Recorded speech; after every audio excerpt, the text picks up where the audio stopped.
Hey guys, this is Katarina Becker with my podcast Major Problems. We'll be talking to different people about their majors and what they plan to do with it in the future. And today I have Matanya with me. Hi everybody, I'm Matanya. So, you can tell us a little bit about yourself, like what your major is. Yeah, for sure. So I am a professional writing major. I started here at St. Leo in 2022. I promised myself to the professional writing major when I was a senior in high school, and I have been going steady ever since. So tell us a little bit about the major. Like, what do you do as a professional writer? So that's such a great question. Thank you so much for asking. So professional writing focuses a lot on some of like the professional jargon that gets used in workplaces and environments, and it's got a very big focus on technical communication and the importance of professional and technical communication, again, in like those workplaces. Okay. Why did you choose that one? Like, did you have any persuasion from anyone in high school since it's when you decided on it? When I was in high school, I was a part of the, shout out to the Hernando High School Journalism Department. I was in the Hernando High School Journalism Department, and I was editor-in-chief of our yearbook, and I found that I really enjoyed working on the spreads and editing all the stories and seeing a project like that kind of come together. And tell the story of our high school experiences. So in doing that, I found kind of a love for that kind of communication and that level of professionality when it comes to telling a story. That sounds very interesting. Thank you. As a creative writer myself, I haven't really delved into that side of writing too much. Mm-hmm. But I have definitely thought about it, and I think that it is a very useful major. Mm-hmm. Thank you. We I appreciate it. You can do a lot with that. As far as like support goes, from other people, have you received like backlash or negative comments from people about it? Well, and I know that you know this because you're a creative writing major. The English major definitely has that bit of a stigma behind its major. How the only thing that we can really be is like teachers or writers, and that's kind of it, which is simply just untrue. Anyone who has taken a class with Dr. Casper will know that there is so much more to the English major than just teaching and writing. My family doesn't quite understand what it is that I do, but the support is definitely there to some extent.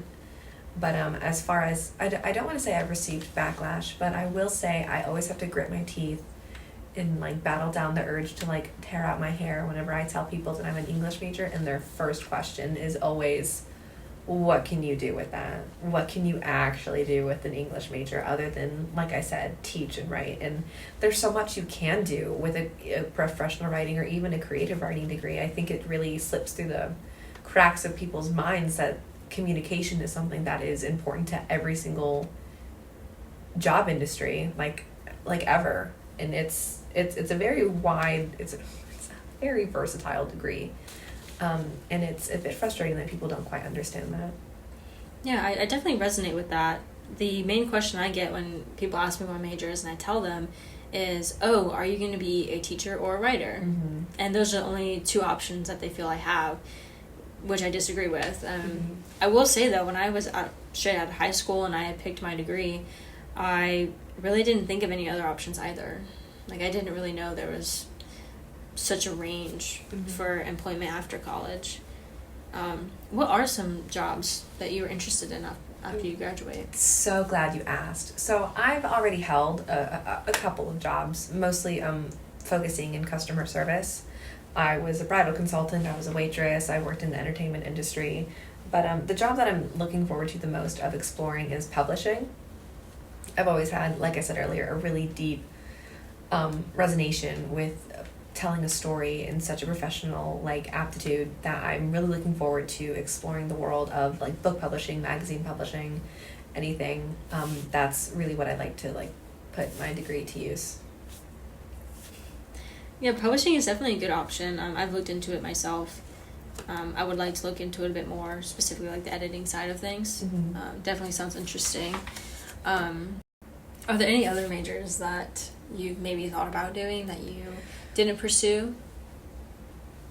If I'm being so honest with you, sometimes in the back of my mind, I've got this little pipe dream of me becoming a lawyer. I've like read and I've talked to like a ton of like English majors, professional writers who actually go and get their professional writing degree to become lawyers, because that's like a big part of what their job is. It's taking what's already been written and kind of bending it to what they need, like the letter of the law. And a lot of lawyers really benefit from having such a deep professional background in writing. So a couple times I've thought about becoming Elle Woods. But as it stands, no, publishing is the way that I'm going. Okay. Is there a reason you decided not to really have a law degree or go into a graduate school plan for law? Yeah. Law school's hard. Law school is hard, and I don't fancy, fighting for the rest of my life. Like fighting as in like arguing and debating in law in the court. It just doesn't seem like a super fulfilling degree. Jobs, especially because I find that I'm much more akin to customer service. Mm-hmm. I know you said earlier that you faced some negative comments mm-hmm. for being a English major in general, mm-hmm. And that you said you just have to grit your teeth when it comes to that. Are there any other majors you feel that have that same problem? I definitely do. I think every major to some extent has certain gets certain reservations from, I don't want to say the outside world, but people who don't go to college, or even the people who are in college. I mean, we can all think of like this, like I'm putting this in quotes here, the stereotypes, like the nerdy cybersecurity people, or like the really, like, again, putting quotes in this, like egotistical business majors. Like there is always a certain stigma behind each major, and it just so happens that English majors, our whole stigma is that we're next to useless. And I think that it's just something that we all have to kind of grit our teeth and take. But it's almost gratifying in a sense hearing people say that kind of stuff about each major and knowing that they are so wrong, and knowing that there are so many people who have and will continue to prove them wrong. I mean, across all majors, cybersecurity, STEM, business, law, English, I mean, you name it. Like, there's always going to be somebody in the field who is proving the people who say that what we're doing is useless completely wrong. And it's a very gratifying feeling. Thank you. Yeah, I feel like, that is one of the main reasons why I am starting this podcast, mm-hmm. is to explore all of those stigmas about the different majors. And being an English major, I've definitely felt those stereotypes before, and I like hearing other people's opinions about it, and that it is something, unfortunately, that is common, mm-hmm. and needs to be faced and dealt with. What are your plans for after college? My mother would like to answer this question too. So as it stands, I do currently have a job lined up for when I graduate. I will be returning to the entertainment industry at Walt Disney World, but it's not what I want to do career-wise. It's just something that I've decided to do in between my graduate degree, because I will be going to get my master's degree. Haven't decided in what yet, but I will be getting a master's degree. But kind of like what I said earlier, I do really want to enter that world of publishing and look into that area of professional writing. And the wonderful thing about like my degree, and I cannot stress this enough, is I do not have to just go into publishing. I can do almost anything. I can still go into law.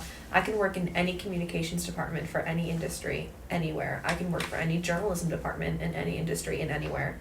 This degree opens so many doors, and the biggest stressor for me is that people really don't realize just how valuable the skills that you and I are learning actually are in the workplace. I currently work for a government agency. I work for a water management district, which is run, again, through the government, and it would really blow your mind the lack of understanding and communication that these people have. And they worked for the district for 30, 40, some of them even 50 years. And communication has changed so much over time. And it's something that some people have learned and some people haven't. And it is such an invaluable skill, especially for people like us who are going into the workplace. Because I do truly believe that you can do any position, you can do any role, so long as if you have those good communication skills. Because if you can't communicate, then you can't do anything. It reminds me of that story from the Bible, the Tower of Babylon. It's the Tower of Babylon, right? sorry, Tower of Babel, the tower story, where they were building a tower to be like closer to God, and God changed like their ability to communicate, and then the project was abandoned. I think that is a really good metaphor for the importance of an English degree. Thank you. I really love that metaphor. Thank you. I just came up with it just now. Well, it's a really good one. I definitely agree with everything you just said. Thank you. Thank you. Communication itself is a degree, and I do wonder if English is a big part of that as well. Taking it back a couple steps,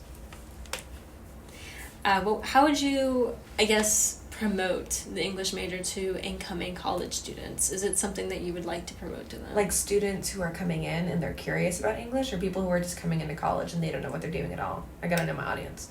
People who... Shout out to Dr. Duncan. 2 major purposes of communication is audience and purpose.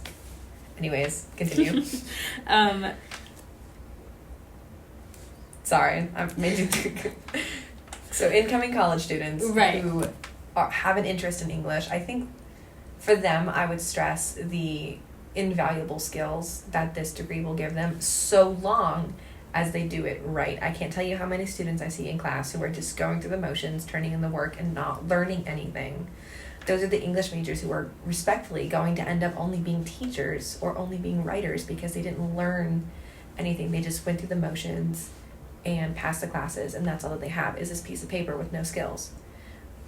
Take your degree seriously. Learn everything that you can. Talk to your professors. There is so much to be learned about the art of communication, because it is an art at the end of the day, and it is so, so invaluable.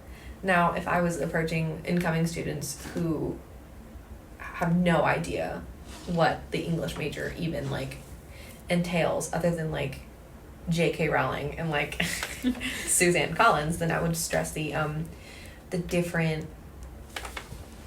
subcategories of English, because I mean there's so many. I mean, I'm a professional writer. You're majoring in creative writing. There's British literature, there's American literature. There's so many different kinds, and even though at the end of the day that they're all focusing on communication, there are so many different aspects that they could travel down. Like, again, I'd like to think that I'm a creative person, but I know it's not my strongest suit, which is why I chose professional writing. But you're a very creative person. So there are so many. Thank you. You're welcome. There are just so many avenues one can explore in the English major. That's what I would say. But with like pizzazz. One of the things I was thinking of when you were talking about it was it definitely combines a professional workplace and professional skills with personal interest, because of all of the different subcategories you can go into, like you said, British Lit, American Lit, and I've met professors that have done that, and they've said all these different jobs they've been able to get with just focusing on one of these, and it's a very good opportunity for people that isn't recognized enough. I concur. I think in the end that is what college is all about, is taking your personal interests and being able to incorporate it into something that you can apply to a professional workplace. And it's why I think these stigmas against the majors are so almost hurtful to some people, because it's taking what we are passionate about and it's saying that we're, either generalized into one big group, or we're not even helpful at all or useful, which is just simply untrue. And again, I cannot stress enough, shout out to my mom, I love her so much. Every single text message I received from that woman has got like 72 spelling errors. It's like playing Scrabble, and I've got to figure out what she's trying to say to me. And even though that's like a very casual method of communication, which is just texting, it still really kind of goes to show the importance of proper and like real communication skills, and how it has transcended and not transcended from one generation to the other. Yeah, I had a conversation today actually about the new job that I'm going into. Congratulations. Thank you. With someone, and he was saying he has his own realty business, and he was talking about essentially the death of like grammar Mm-hmm. and communication, Mm-hmm. and that his company struggles with that. Mm-hmm. And I've seen it myself. I mean, we've had meetings before, like, hey, when you put things on the calendar, make sure you spell it right, because everyone Mm-hmm. that's a part of the system, that's a part of the membership, can see that. Mm-hmm. And it just looks unprofessional at the end of the day. exactly. Mm-hmm. And I think another thing that plays into that is the growth of AI, its use within businesses. Mm-hmm. And something I wanted to ask you was how AI has affected you and in the major in Mm-hmm. general as well. So thank you for asking, because as a professional writer, it is a truth universally acknowledged that AI will potentially be taking my job, because it can do, okay, technically speaking, it can do what I'm learning to do. It can, but the reason that I'm not too worried about it is, at the end of the day, AI can only regenerate what's already been done. It has no original ideas, no original thoughts, no original opinions. And when you're working for a company, they don't need you to just regurgitate what's already been done. They need someone to be able to properly communicate. They need their message out there, not somebody else's message that's been regurgitated 1,000,000 times and then a bunch of technical jargon thrown in there, and then throw it in the customers' faces, because they're not going to understand. And also, they're not really going to care. AI cannot produce anything new. And that is why, really, at the end of the day, I'm not that stressed about it. Because I have a brain, and I have a heart, and I have a soul. And ChatGPT has none of those things. Definitely a lifeless object, for Mm-hmm. sure. It is scary to think about, though. A little bit, yeah. But, then maybe I will run away to, like, Nova Scotia, Canada, and become, like, a sheep farmer. Maybe that's what my dream is deep down. I mean, we all have those We types all of want to dreams. move to Nova Scotia? No, but we all have those types of, Mhm. Random dreams, and you're like, Yeah, oh, but- what if I just dropped everything and decided Mhm. to move out west? Out something. west. Yeah, no, AI doesn't scare me. I think I could take AI. I'm glad to hear that. I know it can be intimidating for people, and I even have a feeling that might deter people from taking English as a major in general, because Mhm. they think, oh, in 5 years time, 10 years time, the percentage of who's hiring for a job related to that is going to go down because they already have something to replace it. Yeah, I get that, but on like the same hand of using that logic, in 5 years' time, the Earth could blow up, or we could Very be true. like in a zombie apocalypse, or like literally anything can happen in 5 years' time. I mean, let's take a look at like 2019. Nobody saw the pandemic coming. Nobody saw it coming, and it completely changed how the world works today. Completely. You have no idea what's coming. You have no idea what's not coming. The only thing that you can do is prepare with the best with the information that you have now. And the information that we have now is that AI cannot make anything original. Only people can do that. Because at the end of the day, people made AI. Well, thank you very much. You're so are welcome. original, Matanya. Thank you. Thank you And- so much. AI wishes they had what I've got. Exactly. And thank you so much for being on the podcast. And I look forward to taking on more majors, more people to talk about their experience. Mhm. Yeah, thank you. You're very welcome. Thank you for having me.